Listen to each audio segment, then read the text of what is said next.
Well, I wanted to jump on here real quick that today I finally got my official letter that after 10 years, the case that I had filed linking my Sjogren's syndrome, my facial paralysis that I once had, and my benign pituitary adenoma to my toxic exposure while I was stationed at Marine Corps Air Station El Toro.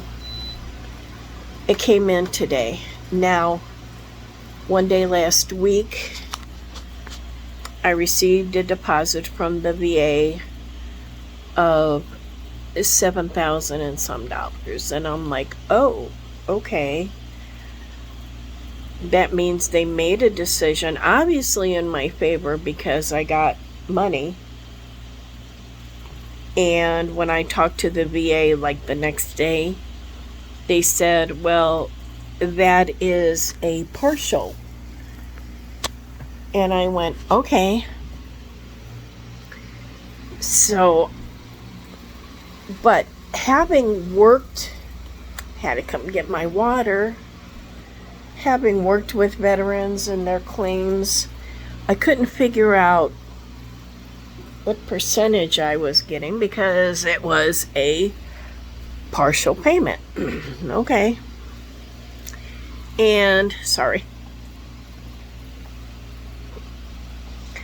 Bottom line, because I'm at 50% disability with the VA for other issues, they granted me an extra 10%, but it's combined.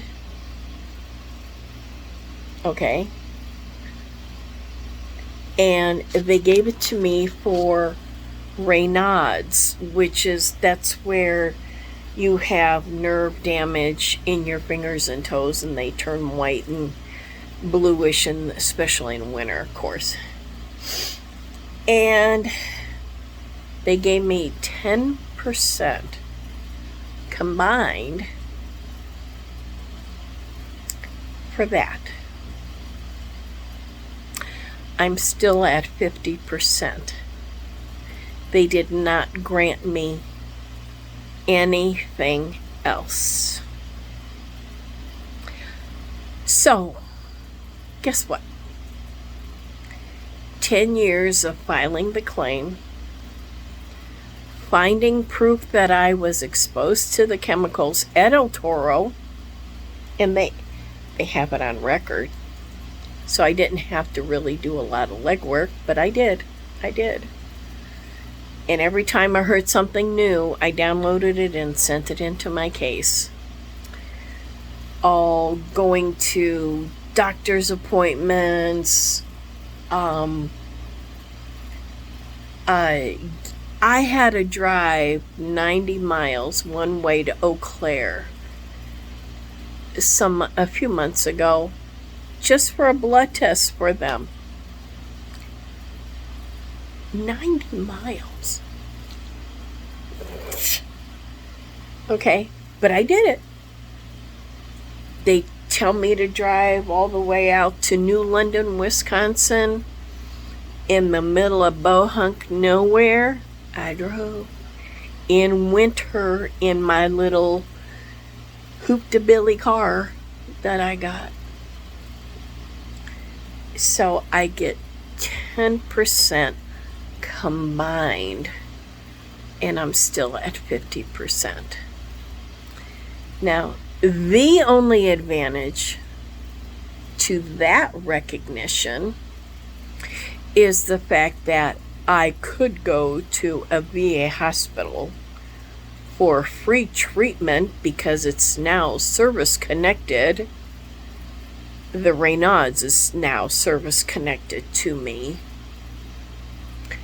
but not for anything else. So the victory that I was hoping for, that if my claim got approved, and technically it did just a tiny bit of it. If that got approved, that was verification that the VA was confirming of the toxicity at El Toro and how it has affected. It's kind of like the Vietnam veterans, how they had to fight for decades to get service connected. They finally connected Agent Orange to, especially like, lung cancers and things like that. And by this time, these veterans were knocking on death's door. It was too late. And if they died, let's say, of the lung cancer, which they probably did, before their case was approved, the family could not file for DIC claims. Now, if you're a veteran listening to this, you know that is that a veteran died if they are service connected to something.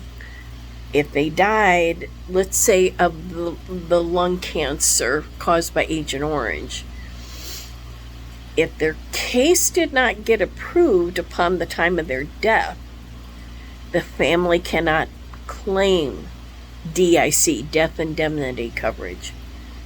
In other words, it's considered like an in-service death of sorts. So, anyway, I went through appeals, talking to judges, had lousy service officers, gone through all the medical tests, went to the Board of Veterans Appeal in Washington, D.C.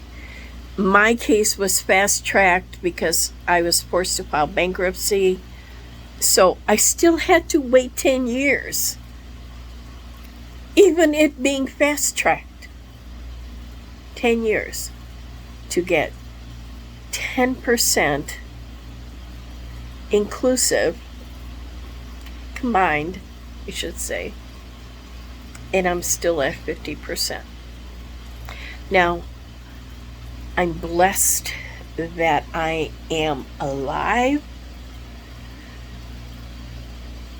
I'm not going to fight this anymore. I can't. I have no more fight left within me, because they said I could appeal that decision.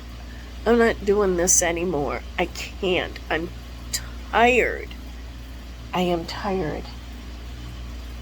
It's a confusing situation, but that's where it stands. Part of what I feel bad about is that El Toro, we Marines and Navy, of course, that served at El Toro, that were exposed to the toxins at El Toro, and you can Google El Toro toxins and get more info.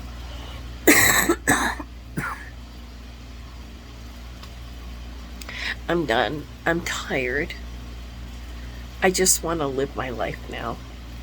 What's left of it. Peace.